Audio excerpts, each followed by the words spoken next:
পিতৃবিয়োগে অভিভূত বাথিন শোক করিবারও সময় পাইল না। পিতা তাহার উপর প্রভূত ঋণের বোঝা চাপাইয়া গেছেন এবং সে ঋণমুক্ত হইতে অতি সত্বর উপার্জনের রাস্তা খুঁজিতে হইবে। এ জগতে সে একটিমাত্র কাজই পারিত, তাহা হইল ছবি আঁকা। কিন্তু শুদ্ধমাত্র ছবি আঁকিয়া কি করিয়া যে সে তাহার পিতার ঋণ সব শোধ করিবে ভাবিয়া পাইতেছিল না।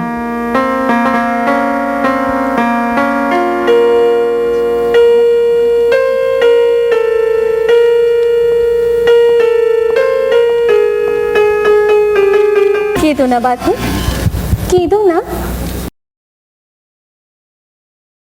ভেবে দেখো, তোমার বাবার মৃত্যুর পরে তুমিও যেমন একা হয়ে পড়েছো, আমার বাবার মৃত্যুতে আমিও তো তেমন একা হয়ে পড়েছি। কিন্তু আমরা তো রইলাম পরস্পরের জন্য। আর যদি বাবা বেঁচে থাকতেন, বাবা বেঁচে থাকলে কতই না খুশি হতেন দেখে। জানো, সদাগর গাইলেন মারফত আমার আঁকা যে ছবিটি রাজসভায় পাঠিয়েছিলাম, রাজা সেটি গ্রহণ করেছেন। খুশি হয়ে রাজঅঙ্গুরি পুরস্কারও পাঠিয়েছেন। এই যে দেখো। বাহ, কি সুন্দর বাথিন। আমার দৃঢ় বিশ্বাস তুমি একদিন জগৎ বিখ্যাত চিত্রকর হবে। তোমার এই ভবিষ্যৎবাণী যদি সফল হয়, তবেই হয়তো বাবার এই সমস্ত ঋণ আমি কোনোদিন শোধ করতে পারবো।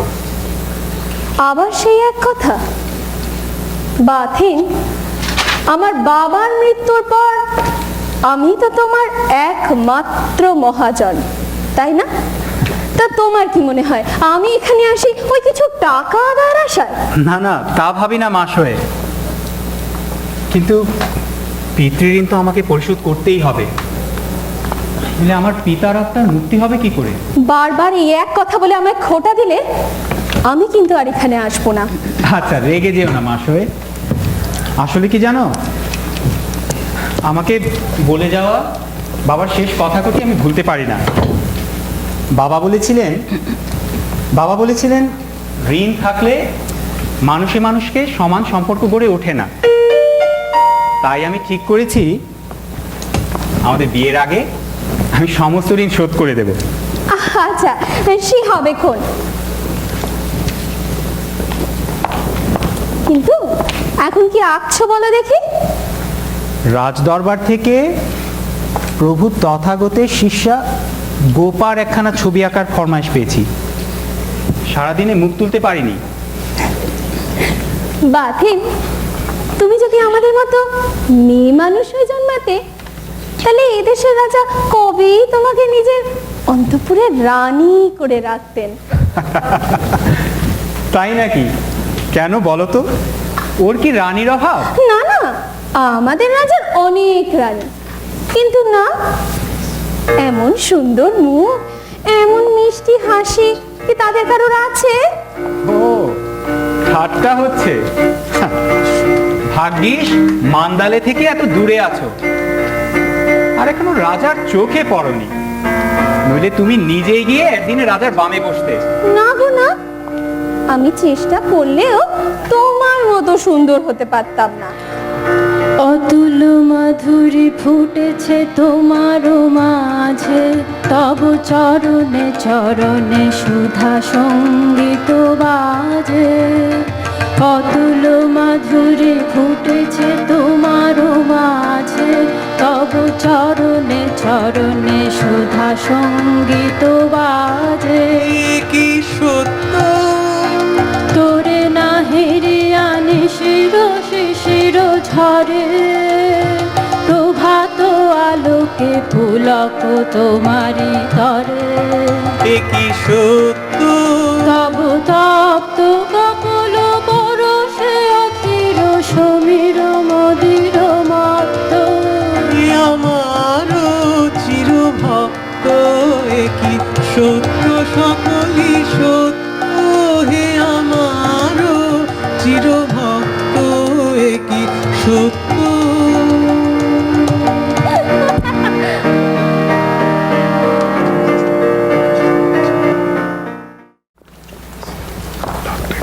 বাথিন, যে দেখো আমি এসেছি। আরে এত সাজসজ্জা কিসে? বারে, তোমার বুঝি মনে নেই আজ আমাদের ঘোড়দৌড় যে জয়ী হবে সে যে আজ আমাকেই মালা দেবে। তাই নাকি? কই, আমি তো কিছু শুনিনি। বারে, তোমার বুঝি মনে নেই ইমেদিন গ্রামের নিয়ম? আমাদের ইমেদিন গ্রামের নিয়ম কি, রাজ পরিবারের যে কন্যা 18 পূর্ণ হবে, এই যেমন আমি, ঘোড়দৌড়ের বিজয়ীর হাতের মালা সে বছর তো তারই প্রাপ্য। তারপর?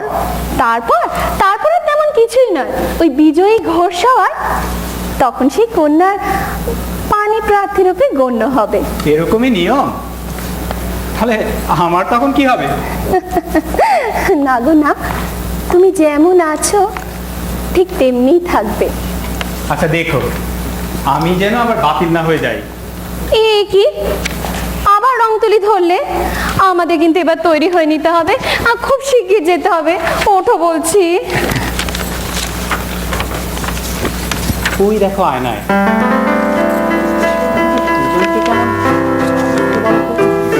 ইস, আমি যেন চাঁদের কলঙ্ক। তুমি তাদের কলঙ্ক নও। তুমি যে তাদের বন্ধু। আগে তোমার মনে পড়ে আমাদের সেই ছেলেবেলার কথা? আমরা একসাথে কত খেলাধুলো করেছি, ঝগড়াঝাটি মারপিটও ঠিক চলতো তারই মধ্যে। কিন্তু খুবই মনে পড়ে, তুমি একটুতেই আমার বাবার কাছে গিয়ে নালিশ করতে, আর আমি বেচারা বাবার শাসনে নাজেহাল। তাই রেগে গিয়ে দু একটা দিতাম তোমায়। তোমার কান্না শুনতে পারতাম না, তাই তো ভাব হয়ে যেত তেমনি তাড়াতাড়ি।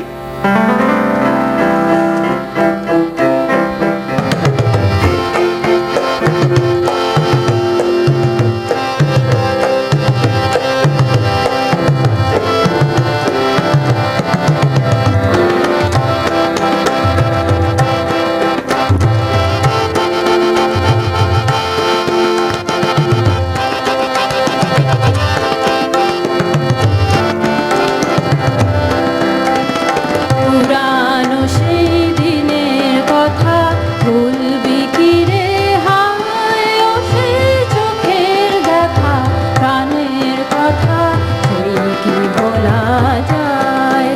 আয় আর একটি বার আয় রে সখা, প্রাণের মাঝে আয়, তোরা সুখের দুঃখের কথা কব, প্রাণ জুড়াবে তাই। মোরা ভোরের বেলা ফুল তুলেছি দোলায়, বাজে বাঁশি গান গেয়েছি বকুলের তলায়। হায় মাঝে হলো ছাড়া ছাড়ি, গেলেন কে কোথায়?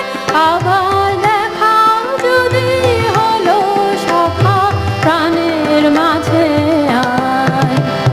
পুরানো সেই দিনের কথা ভুলবি কি রে হায়, ও সেই চোখের দেখা প্রাণের কথা সেই কি ভোলা যায়, সেই কি ভোলা যায়। আচ্ছা বাবু, অনেক হয়েছে, এবার কিন্তু তৈরি হয়ে নিতে হবে। কিন্তু আমার যাওয়া যে একেবারেই অসম্ভব মাসুয়ে। কেন? এই ছবিখানি 10 দিনে তৈরি করে দেব, চুক্তি করেছি যে। আর না দিলে? না দিলে সে মান্দালে চলে যাবে, ছবিও নেবে না, টাকাও দেবে না।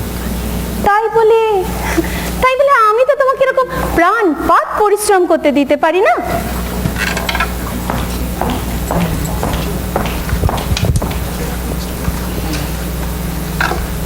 বাথিন, তুমি বরং ছবিটা আমাকে বিক্রি করো, আমি দাম দেব। তুমি এ ছবি নিয়ে কি করবে মাসুয়ে? বারে, এই যে আমার গলার হার দেখছো, এতে যত চুনি আর মুক্ত আছে সব দিয়ে বাঁধাবো ওই ছবিটাকে, আর বাঁধে আমার শোবার ঘরের চোখের সামনে টানিয়ে রাখবো। তারপর তারপর যেদিন রাত্রে মস্ত বড় থালার মতো চাঁদ উঠবে আর খোলা জানলা দিয়ে জ্যোৎস্নার আলো তোমার মুখের ওপর খেলা করতে থাকবে, তো মা আর কত দেরি আছে মা? ওনারা খোঁজ নিতে লোক পাঠিয়েছেন যে। এই তো যাচ্ছে, তুমি নিচে যাও। মাসোয়ে, তোমার গল্প না হয় আরেকদিন শেষ করো। আর যাও লক্ষ্মীটি, সবাই অপেক্ষা করে আছেন যে। না না, আমার শরীর ভালো লাগছে না, আমি যাব না। যাবে না? সে কি কথা? কত লোক অপেক্ষা করে আছেন তোমার আশায় তা জানো? তাছাড়া তুমি সবাইকে কথা দিয়েছো। দিলেই বা, চুক্তি ভঙ্গের অত লজ্জা আমার নেই, আমি যাব না। ছি, তবে তুমিও চলো। তা হয় না মাসোয়ে, পারলে তো আমি নিশ্চয়ই যেতাম, কিন্তু তাই বলে আমার জন্য সত্যভঙ্গ করতে আমি তোমাকে কিছুতেই দেব না। তুমি আর যাও। তুমি তুমি নিরিবিলিতে ছবি আঁকতে পারবে বলে সির্ফ নিজের সুবিধের জন্য আমাকে তাড়াতে চাইছো। চলে যাচ্ছি বাতিল, আর কোনো দিন আসবো না। রাগের মাথায় অত বড় প্রতিজ্ঞাটি করে বসো না মাসোয়ে, আমি জানি এর শেষ কি হবে। আমি না এলে খাওয়া পড়া থেকে আরম্ভ করে সব ব্যাপারেই তোমার যা দশা হবে তা আমি সহ্য করতে পারবো না জানো বলেই আমাকে তাড়াতে পারলে বাতিল। আমি চললাম বাতিল, আমি চললাম। তোমাকে আমি তাড়াইনি মাসোয়ে, কেবল তোমার দায়িত্ব সম্পর্কে সচেতন করে দিচ্ছিলাম। সেই ভালো, সেই ভালো, সেই ভালো, সেই ভালো আমারে না হয় না জানো, সেই ভালো, সেই ভালো দূরে গিয়ে নয় দুঃখ দেবে, কাছে কেন লাজে লাজানো, সেই ভালো, সেই ভালো তোমাকে আমাকে হয়নি যে কথা মনে আমার আছে সে বারুদা, না বলা বাণী, না বলা বাণী নিয়ে আকুলতায় আমার বাঁশিটি বাজানো, সেই ভালো, সেই ভালো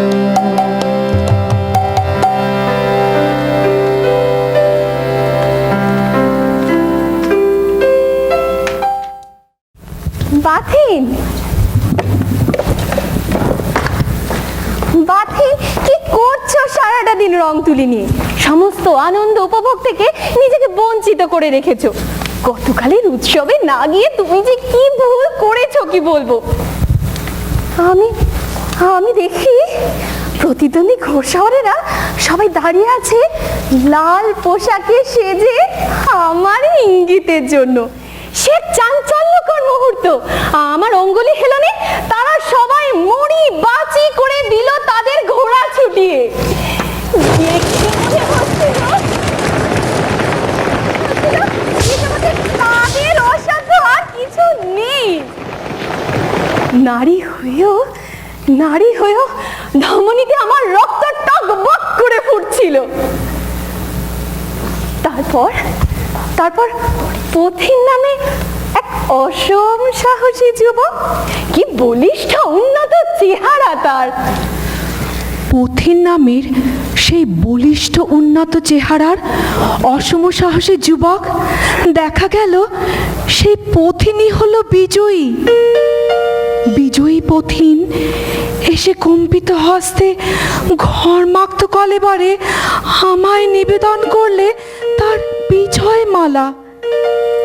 আমি তখন মালা হাতে পেয়ে আমি তখন যেন এক অন্য জগতে।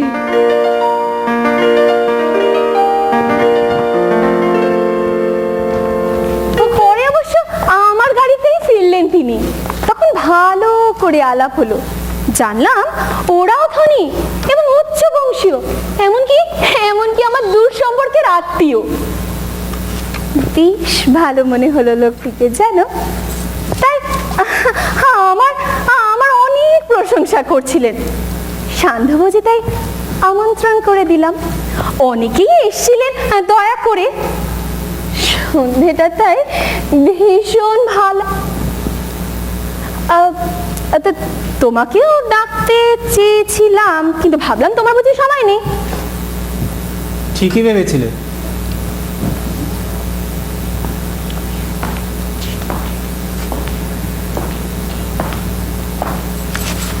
বাথিন, তোমার কি এ বিষয়ে কিছুই বলার নেই? কোন বিষয়ে? এই যে তোমার পানি প্রার্থীর সংখ্যা আরেকজন বাড়লো, সেই বিষয়ে? সেই বিষয়ে আমি আর কি বলবো মহাশয়? তুমি নিজে তো ভালোই আলাপ করছো। আলাপ? একা একা বক বক করাকে আলাপ বলে না, বলে প্রলাপ।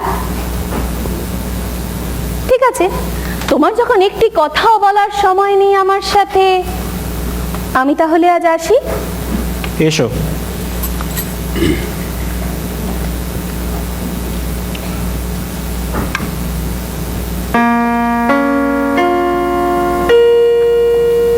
আমার এখানে আসা যাওয়া নিয়ে তোমার কোনো মাথা ব্যথা নেই, তাই না বাকি? এলেই বাকি, গেলেই বাকি। এই মুহূর্তে এই ছবিটি ছাড়া আমার আর কোনো বিষয়ই মাথা ব্যথা নেই মহাশয়। তাছাড়া তুমি ধনী কন্যা। এই ফুলের চারিধারে মৌমাছিরা যেমন গুঞ্জন করে, তোমার চারিধারেও তোমার মুগ্ধ ভক্তের সংখ্যা তেমনি বেড়েই চলেছে। আমার মতো গরিব চিত্রকরের সঙ্গে বেশিক্ষণ সময় কাটানো তোমার সাজে না। তুমি বরং যাও, যাবার সময় দরজাটা বন্ধ করে দিয়ে যেও।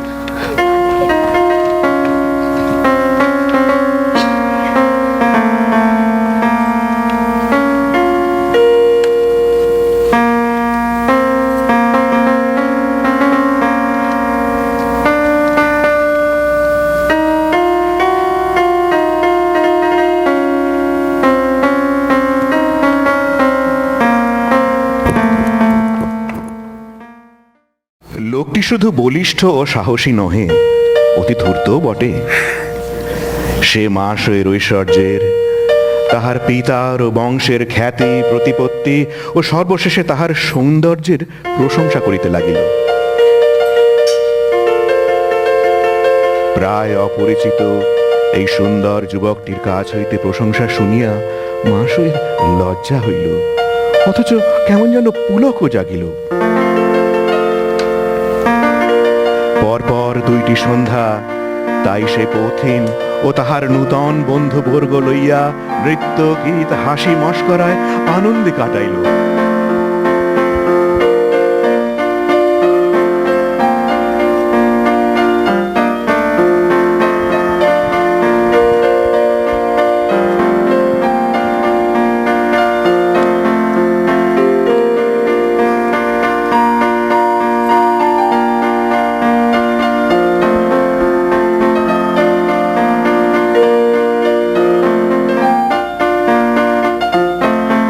তৃতীয় দিনে পথিন ও অন্যান্যরা চলিয়া গেলে পুনরায় তাহার নিরানন্দ ভাব ফিরিয়া আসিল এবং বাথিনের ঔদাসীন্য ও তাহার সেই দিনকার কথাগুলি তাহাকে নূতন করিয়া পীড়া দিতে লাগিল।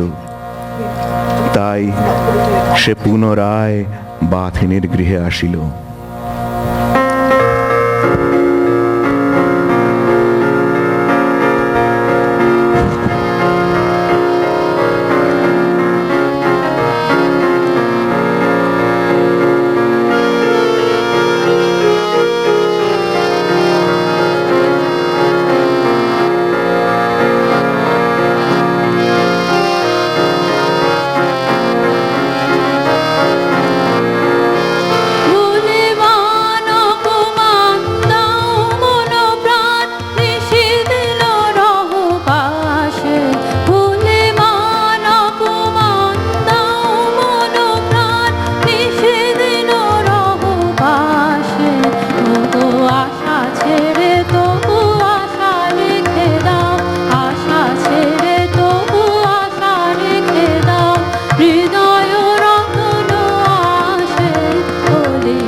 এসো। এ কি, তুমি কি 24 ঘন্টাই ছবি আঁকছো নাকি? অসুখে পড়বে যে। 24 ঘন্টা কিনা জানি না, তবে তবে গত 2 দিন যে কোথা দিয়ে কেটে গেল টেরও পাইনি। কেউ আসেও নি, কাজেও বাধা পড়েনি। সত্যি গত 2 দিন একদম আশাই হয়ে ওঠেনি জানো। আসলে ওই যে সেদিনে সেই বিজয়ী ঘোষ হওয়ার পথে উনি এসেছিলেন 2 দিন, সঙ্গে আরো অনেকেই এসেছিলেন জানো। ভদ্রলোককে যত দেখছি ততই তার প্রতি শ্রদ্ধা বেড়ে চলেছে। সত্যি কথা জোর গলায় জানান দিতে এতটুকু ভয় করে না। দরাজ মনে আমার বাবার বিষয় বুদ্ধির প্রশংসা করছিলেন, আমার ঠাকুরদার প্রতিপত্তির কথাও জানেন দেখলাম। আর যারা বিষয় বুদ্ধির অভাবে নিজের সম্পত্তি খোয়ায় তাদের প্রতি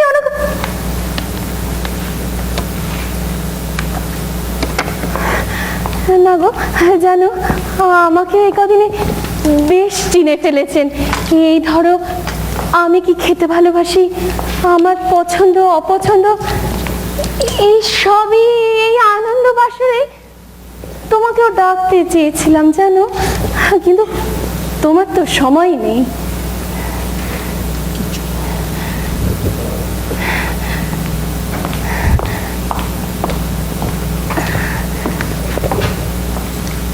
তা তোমার আর বাকি কত?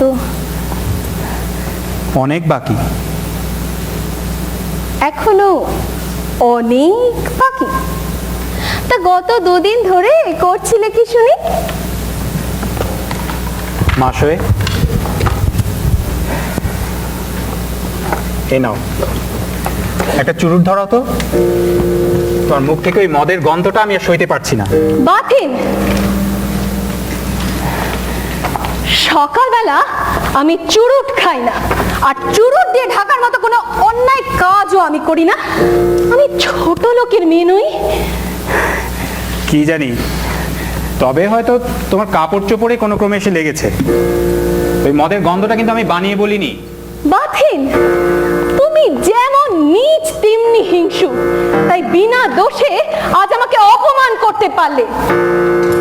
ঠিক আছে, তবে আমি দূর হয়ে যাচ্ছি, তোমার এই জামা কাপড় সব কিছু নিয়ে তোমার ঘর থেকে চলে যাচ্ছি। মাসয়, আমাকে হিংসুটে আর নীচ কেউ কখনো বলেনি। তুমি হঠাৎ এই অধঃপাতে যেতে বসেছো দেখে তোমার সাবধান করে দিলাম। অধঃপাতে? তা অধঃপাতে কি করে গেলাম শুনি? এই যে তোমার এই গত কিছুদিনের চাল চলন, হাব ভাব, আর এই যে পোশাক আশাক, এর মধ্যে যে একটা আমূল পরিবর্তন এসেছে, তাতে আমার তাই মনে হচ্ছে মাসয়। তাই নাকি? বাথিন, তবে তুমি তোমার এই মন নিয়েই থাকো, কিন্তু যার বাবা তার সন্তানের জন্য আশীর্বাদ রেখে গেছে, অভিশাপ রেখে যায়নি, তার সঙ্গে তোমার কোনোদিন মনের মিল হবে না। চললাম বাথিন, আর কোনো দিন আমি এখানে ফিরে আসবো না।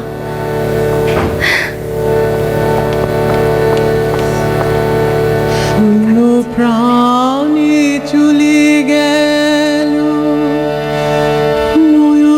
নয়নেতে অশ্রুজল। শূন্য প্রাণে চলে গেল নয়নেতে অশ্রুজল।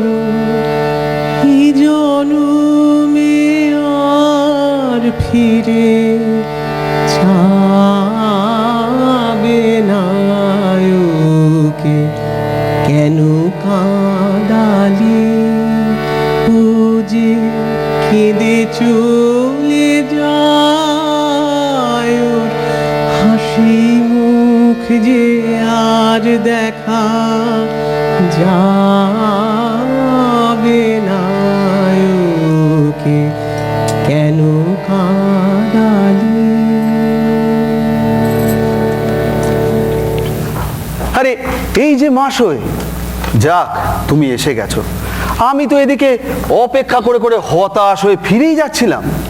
অপেক্ষা করছিস? হ্যাঁ, তা বিশেষ কোনো প্রয়োজন ছিল কি? প্রয়োজন? আরে প্রয়োজনকে তো আর এই নিত্যির ওজনে মাপা যায় না মাসয়। তাকে এই দু হাতের মুঠোয় ধরাও যায় না। আর তাছাড়া কার সঙ্গে কার প্রয়োজন ঈশ্বর জুড়ে দেন তা একমাত্র তিনিই জানেন। প্রয়োজন যদি কিছু না হয়,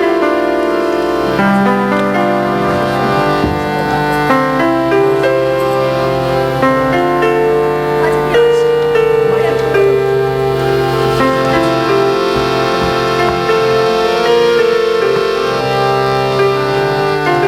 চলে গেল। সারাটা সন্ধে অপেক্ষা করে রইলেন, তারপরে এই হায় মাসয়, যদি জানতে তোমায় একটু চোখে দেখার জন্য, তোমার একটু হাসি, দুটি কথা শোনার জন্য আমি কি না করতে পারি। যেও না, যেও না, যেও না ফিরে, যেও না, যেও না, যেও না ফিরে, দাঁড়াও চরণ দুটি বাড়াও হৃদয় আসরে, তুমি রঙিন মেঘমালা যেন ফাগুন সমীরে, যেও না, যেও না, যেও না ফিরে, তোমায় ধরিতে চাহি ধরিতে পারিনে, তোমায় ধরিতে চাহি ধরিতে পারিনে, তুমি গঠিত স্বপনে মোরে কোনা রে কোনা, তব চঞ্চল লীলা হতে কোনা বাহিরে, যেও না, যেও না, যেও না ফিরে, যেও না, যেও না, যেও না ফিরে।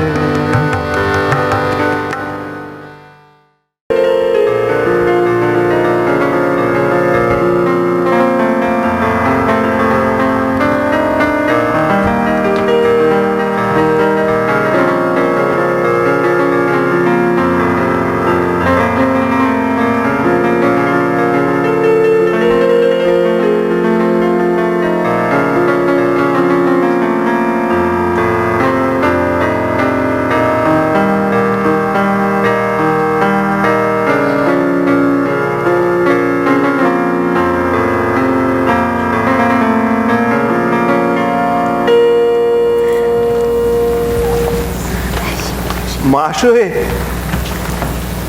কত বড় হয়ে গেছো দেখো দেখি। তোমার জন্মদিনে প্রাণ ভরে আশীর্বাদ করি, দীর্ঘজীবী হও মা। তোমার বাবা বেঁচে থাকলে আজ কত খুশি হতেন বলো তো। কিন্তু বাথিন কোথায়, তাকে তো দেখছি না। তাকে দেখার ইচ্ছে হয়েছে তো তার বাড়ি যাও, এখানে কেন? বেশ, তবে তাই যাই। কিন্তু তাকে তো একাকী দেখলে হবে না, তোমাদের যুগলে দর্শন করতে হবে তো, নইলে এতটা পথ বৃথাই হেঁটে এলাম।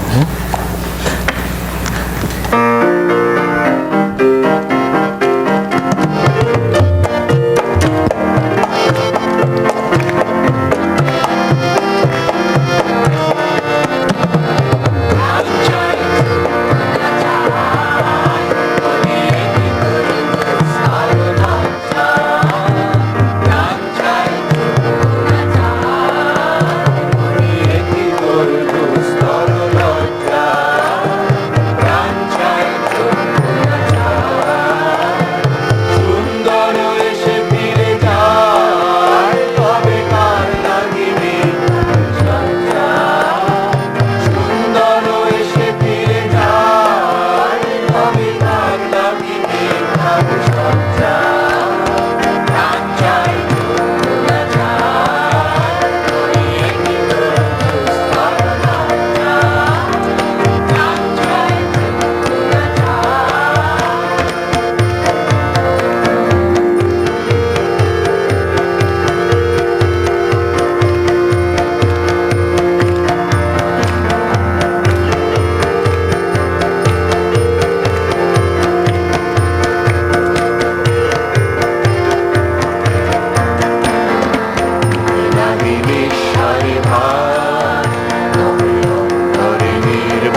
ক্রন্দন ধ্বনি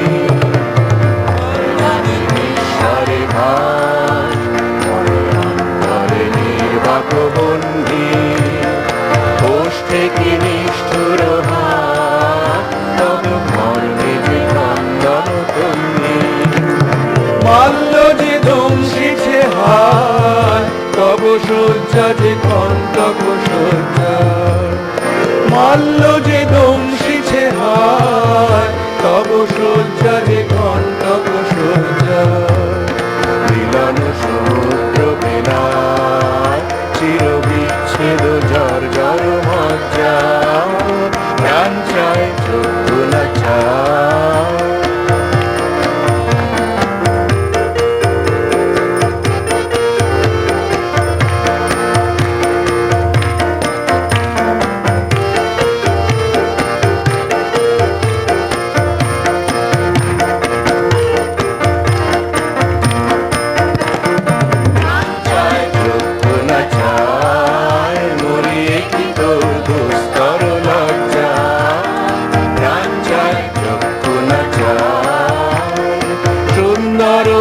ফিরে যায় তবে কার লাগি মিথ্যায় সজ্জা সুন্দর এসে ফিরে যায় তবে কার লাগি মিথ্যায় সজ্জা প্রাণ চায় চক্ষু না চায়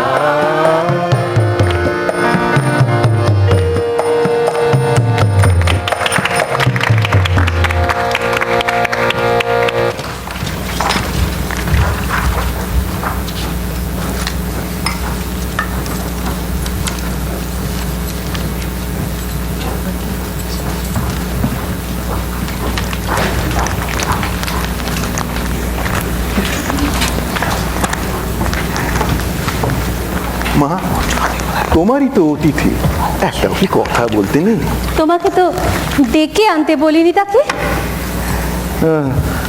সেইটাই আমার ভুল হয়ে গেছে আমি ঠিক বুঝতে পারিনি বেশ তো, আমি ছাড়া এখানে আরো কত লোক আছেন, তারাও তো কথা বলতে পারেন। তার আর প্রয়োজন হবে না মা, চলে গেছেন।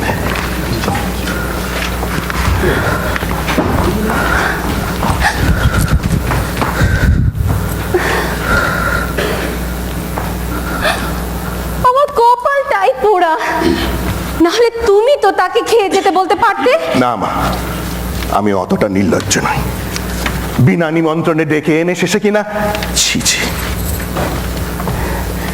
আসলে আসলে তোমার জন্মদিনে এই বাহাতিনের অনুপস্থিতি আমি ভাবতেই পারিনি, কখনো তো এমনটা দেখিনি। ভাবলাম এই ছোটখাটো একটা মনোমালিন্য হয়েছে, দেখা করিয়ে দিলে। কিন্তু ব্যাপারটা যে এত দূর গড়িয়েছে আমি ঠিক বুঝতে পারিনি। টানতে নেই, মিটমাট করে ফেলো। দুজনে রাখি বাড়ি, গোপনে গেল বয়ে, দুজনের প্রাণের কথা প্রাণেতে গেল রয়ে। আর তো হলো না দেখা, জগতে দোহে একা। তো হলো না দেখা, জগতে দোহে একা। চিরদিন ছাড়া ছাড়ি, চিরদিন ছাড়া ছাড়ি, যমুনা তীরে মধু যামিনী রে।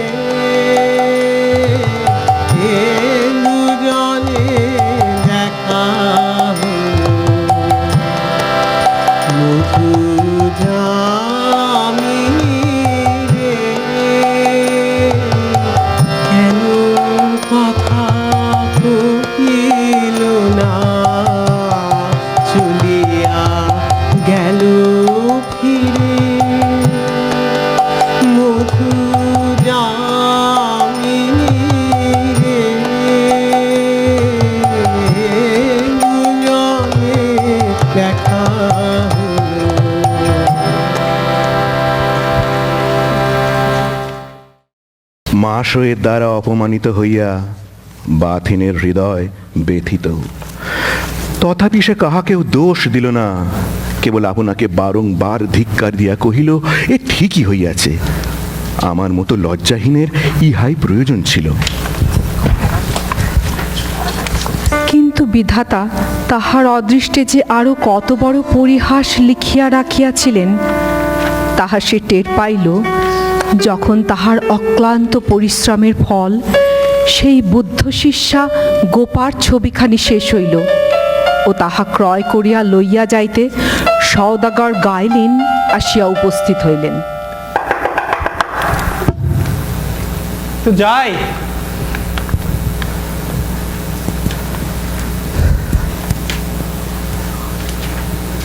গাইলিন, গাইলিন, আসুন আসুন আসুন আসুন গাইলিন, আপনার ছবি একেবারে তৈরি। আসুন, এবার আপনার পছন্দ হলেই হয়। বাহ, তো অপূর্ব! তোমরা এই যে সিদ্ধার্থের ভিক্ষু বেশ দেখে গোপার এই যে অভিব্যক্তি, আহ, অপূর্ব, চমৎকার! আহ, এই যে কি অসাধারণ! কিন্তু দাঁড়ান দাঁড়ান দাঁড়ান, তো ভালো করে দেখ, এই আপনি কি করেছেন বলুন তো? এই আপনি কাকে এঁকেছেন? এই ছবি আমি রাজাকে দিতে পারবো না। সে কি কথা গাইলিন, কেন? তার কারণ আপনার আঁকা ওই গোপাল মূর্তি আমি চিনি। মানুষের চেহারায় দেবতা বললে দেবতাকে অপমান করা হয়। রাজা জানতে পারলে আমার মুখ দর্শন করবে। এতদিন অপেক্ষা করিয়ে দেখে গাইলিন, আপনি কি বলতে চাইছেন? আমি কিছু বুঝতে পারছি না গাইলিন। বুঝতে পারছেন না? বুঝতে পারছেন না? আসুন আসুন, ভালো করে ঠাকুর করে দেখুন। দেখুন তো, এ আপনি কাকে এঁকেছেন? এ তো জাতকের গোপা নয়, এ তো ওই যে ওই বিখ্যাত ধনী ব্যবসায়ী থান নাম মাসুয়ে। হ্যাঁ হ্যাঁ, মাসুয়ে। এই ছবি একেবারেই চলবে। আমার এতটা সময় এরকম ভাবে নষ্ট হয়ে যাবে, আমি কবেই মন্দালে চলে গেছি। গাইলিন, গাইলিন,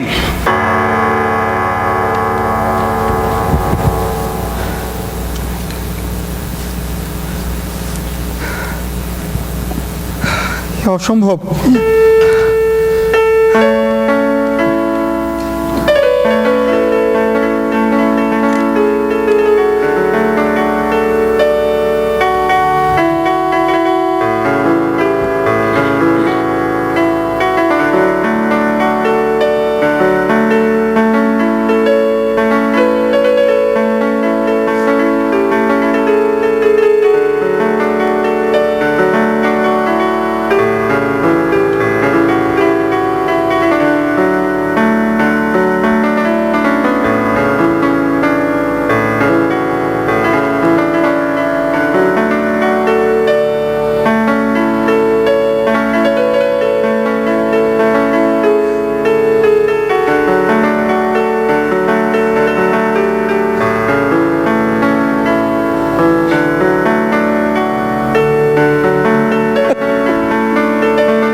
নিষ্ঠুর পরিহাস করলেন।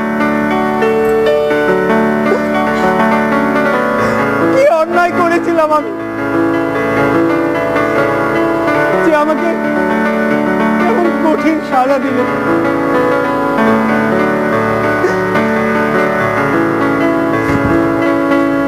এতদিনের প্রাণান্ত পরিশ্রমে হৃদয়ের অন্তঃস্থল থেকে যে মাধুরী টেনে বার করে আনলাম, তার পুরোটাই তুমি ছলনায় রূপান্তরিত করলে।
হায় মাসয়, তুমি সন্ধ্যার মেঘমালা, তুমি আমার সাধের সাধনা, মৌন শূন্য গগন বিহারি আমি আপন মনের মাধুরী মিশায় তোমারে করেছি রচনা। তুমি আমারি, তুমি আমারি, মম অসীম গগন বিহারে তুমি সন্ধ্যার মেঘমালা, তুমি আমার সাধের সাধনা, মম হৃদয় রক্ত রাগে তব চরণ দিয়েছি রাঙিয়া, তুই সন্ধ্যা স্বপ্ন বিহারি তব অধর এঁকেছি সুধা মিশে মিশে, মম সুখ দুঃখ ভাঙিয়া তুমি আমারি, তুমি আমারি, মম বিজয় জীবন বিহারি তুমি সন্ধ্যার মেঘমালা, তুমি আমার সাধের সাধনা, মম মোহের স্বপ্ন অঞ্জন তব নয়নে দিয়েছি পরায়, ওই মুগ্ধ নয়ন বিহারি মম সঙ্গীত তব অঙ্গে অঙ্গে দিয়েছি জড়ায় জড়ায়, তুমি আমারি, তুমি আমারি, মম জীবন মরণ বিহারি তুমি সন্ধ্যার মেঘমালা, তুমি আমার সাধের সাধনা।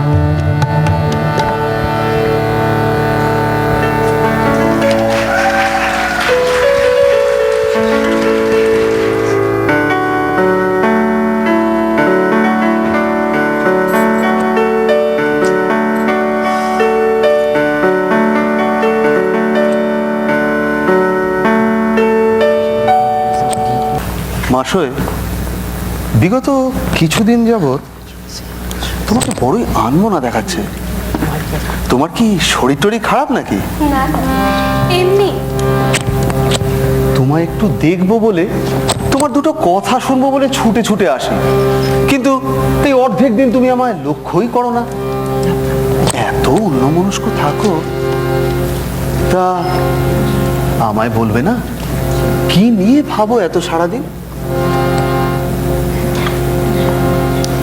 চঞ্চল সমীর সম ফিরিছ কেন কুসুমে কুসুমে, কাননে কাননে ধরিতে চাহি ধরিতে পারিনে, তোমায় ধরিতে চাহি ধরিতে পারিনে, তুমি গঠিত যেন স্বপনে, এসো হে তোমারে বারে কো দেখি, ভরিয়ে আঁখি ধরিয়ে রাখি যতনে, যেও না যেও না ফিরে।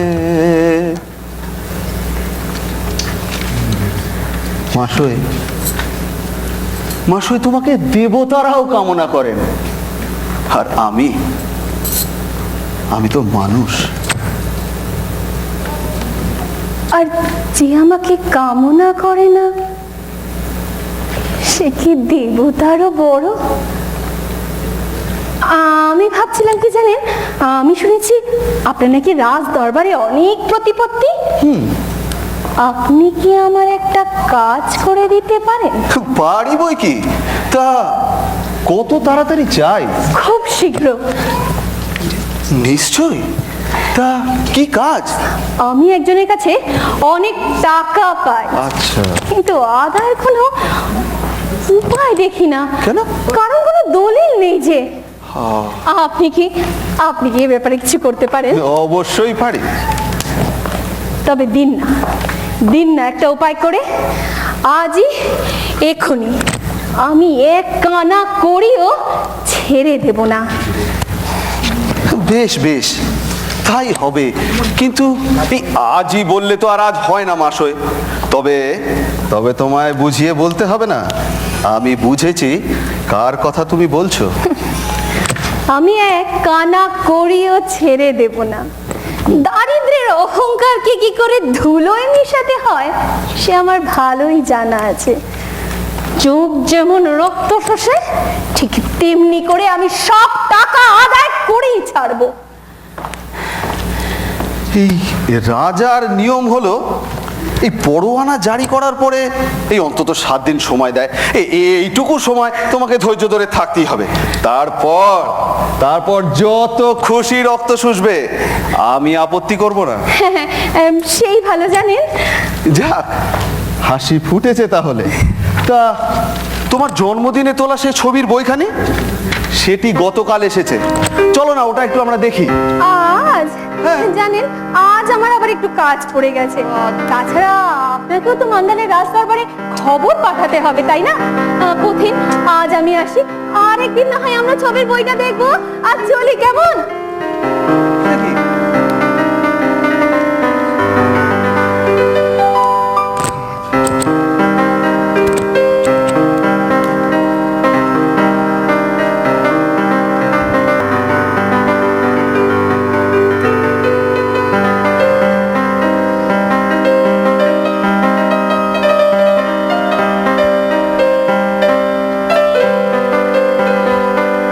রাজার দরবার হইতে ঋণ পরিশোধের দাবি আসিল। কাগজখানা হাতে করিয়া বাথিন বহুক্ষণ স্তব্ধ হইয়া বসিয়া রহিল। ঠিক এত দূর সে আশা করে নাই বটে, কিন্তু আশ্চর্য হইল না। সময় অল্প, শীঘ্র কিছু একটা করা দরকার। বাড়তি সময় ভিক্ষার কথা মনের কোণে উকিঝুঁকি দিয়াই মাসের হৃদয়হীনতার কথা ভাবিয়া মিলাইয়া গেল। এখন একমাত্র চিন্তা, নাই নাই করিয়াও সম্বল যাহা অবশিষ্ট আছে তাহার সব দিয়াও পিতাকে ও নিজেকে ঋণ মুক্ত করা যাইবে কি? গ্রামের মধ্যেই এক ধনী মহাজন ছিল। পরদিন সকালেই সে তাহার কাছে গিয়া সর্বস্ব বিক্রির প্রস্তাব করিল। দেখা গেল তিনি যাহা দিতে চাহেন তাহাই যথেষ্ট। টাকাটা সে সংগ্রহ করিয়া ঘরে আনিল কিন্তু তার অকারণ নিষ্ঠুরতা তাহার সমস্ত দেহমনের উপর যে কত বড় আঘাত হানিয়াছিল ইহা সে বুঝিল যখন সে জ্বরে পড়িল। এরপর কয়টি দিন যে কোথা দিয়া কাটিল, তুমুল জ্বরে অচৈতন্য বাথিন তাহার টেরও পাইল না। জ্ঞান হইলে উঠিয়া বসিয়া দেখিল সেই দিনই মেয়াদের শেষ দিন। মাসই এদিকে মনে মনে নানা কল্পনার জাল বুনিতেছিল। বাথিনের দারিদ্র্যের অহংকার আজ তাহার পদতলে পড়িয়া যে মাটির সঙ্গে মিশাইবে ইহাতে তাহার লেশ মাত্র সংশয় ছিল না। এমন সময় ভৃত্য আসিয়া জানাইল, মা, ওই বাবু উঠিয়েছেন, ওই যে যিনি ছবি আঁকেন।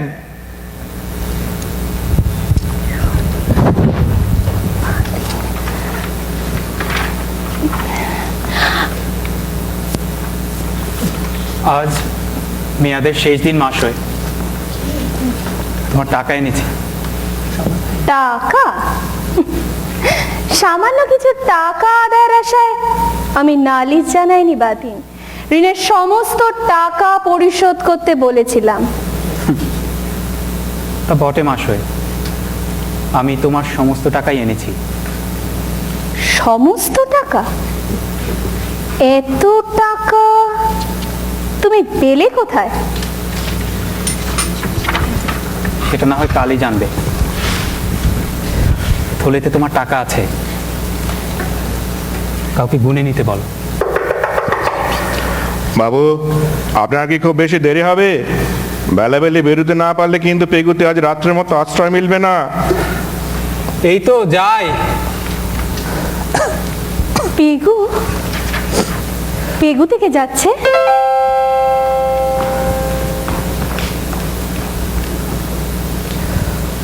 পেগু থেকে যাচ্ছে?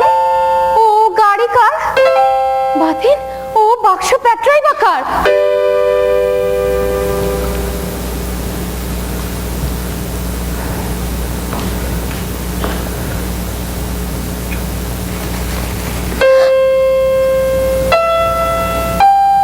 এত টাকা? এত টাকা তুমি পেলে কোথায়?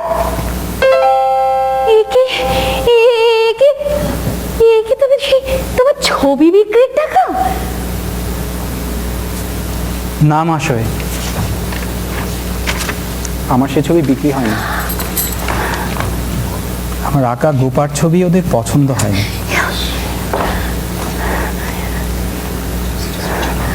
তাই ঠিক করেছি তোমাকেই দিয়ে যাব।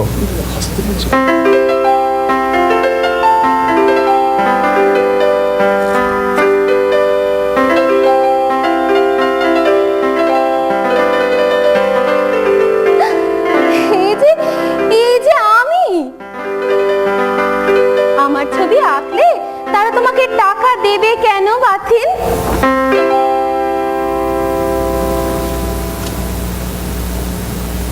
কিন্তু তাহলে তুমি এত টাকা পেলে কোথা থেকে? কাল কি জানতে পারবো পাথিন? আজ বলতে তোমার ক্ষতি কি?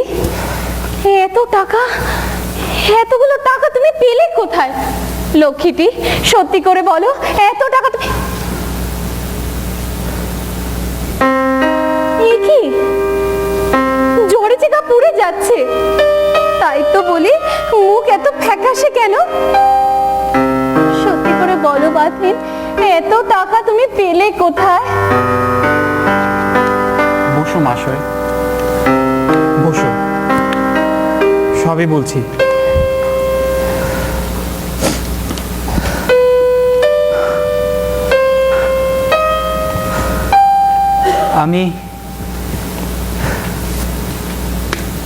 আমি মান্দালে যাত্রা করেছি মাসই। কথা দাও, কথা দাও, আজ তুমি আমার একটা শেষ অনুরোধ রাখবে। নিশ্চয়ই রাখবো, তুমি বলে তো দেখো। আমার শেষ অনুরোধ,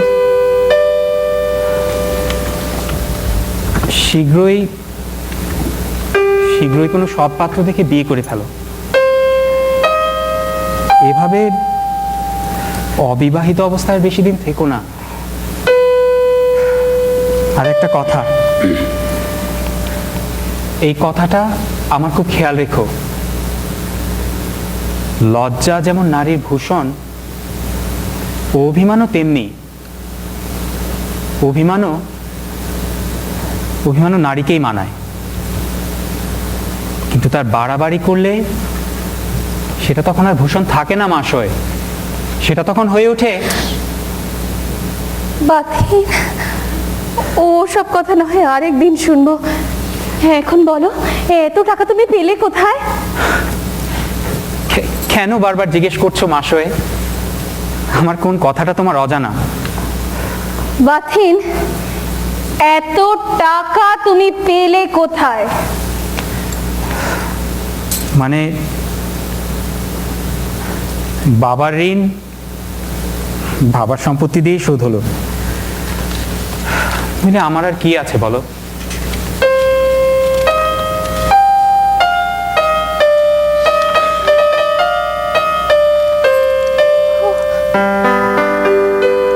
সব বেচে দিলে? তোমার সেই চমৎকার টবের বাগান, যা দুষ্প্রাপ্য গাছে ভরা। সে বাগান তো বাবারই। আর তোমার সেই সব দুষ্প্রাপ্য বই, আসবাবপত্র, তৈজসপত্র, সে সব বই দিয়ে আর কি করব? তাছাড়া সেসবও বাবারই সম্পত্তি মাসয়।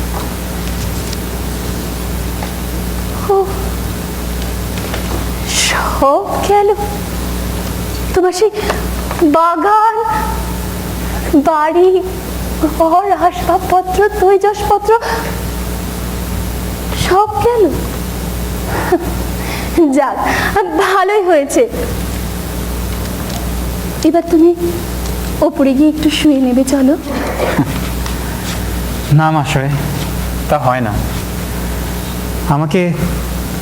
আমাকে আজ রাতের মধ্যেই তেগুতে পৌঁছতে হবে। বাথিন, এ কি তুমি সত্যি বিশ্বাস করো যে আমি তোমাকে এই অবস্থায় এখান থেকে যেতে দেব? মাসয়, তুমি বুঝতে পারছো না। এখানে আমার আর নিজের বলতে কিছুই অবশিষ্ট নেই। এখানে আর এক মুহূর্ত থাকার কথা আমি আর ভাবতেও পারছি না। তোমার নিজের বলতে কিচ্ছু নেই, কেউ নেই, তাই না বাথিন? তাই ভেবেছো কতগুলো টাকা মুখের উপর ছুঁড়ে দিলে সমস্ত ঋণ শোধ হয়ে গেল, সমস্ত সম্পর্ক শেষ হয়ে গেল, এবার সব বন্ধন ছেড়ে চলে গেলেই হয়, তাই না বাথিন? যাও তো দেখি কেমন যেতে পারো। মান্দালে যাওয়া তো অনেক দূরের কথা বাথিন। আমার আদেশ ছাড়া এ ঘরের বাইরে গেলেও আমি ছাদ থেকে ঝাঁপিয়ে আত্মহত্যা করব। অনেক দুঃখ দিয়েছো বাথিন, আর দুঃখ যে আমার সইবে না, আমি বলে দিলাম। তোমার বাবার শেষ ইচ্ছা তোমার মনে না থাকলেও তার কাছে আমার বাবার শেষ অনুরোধ আমাকে যে রাখতেই হবে গো।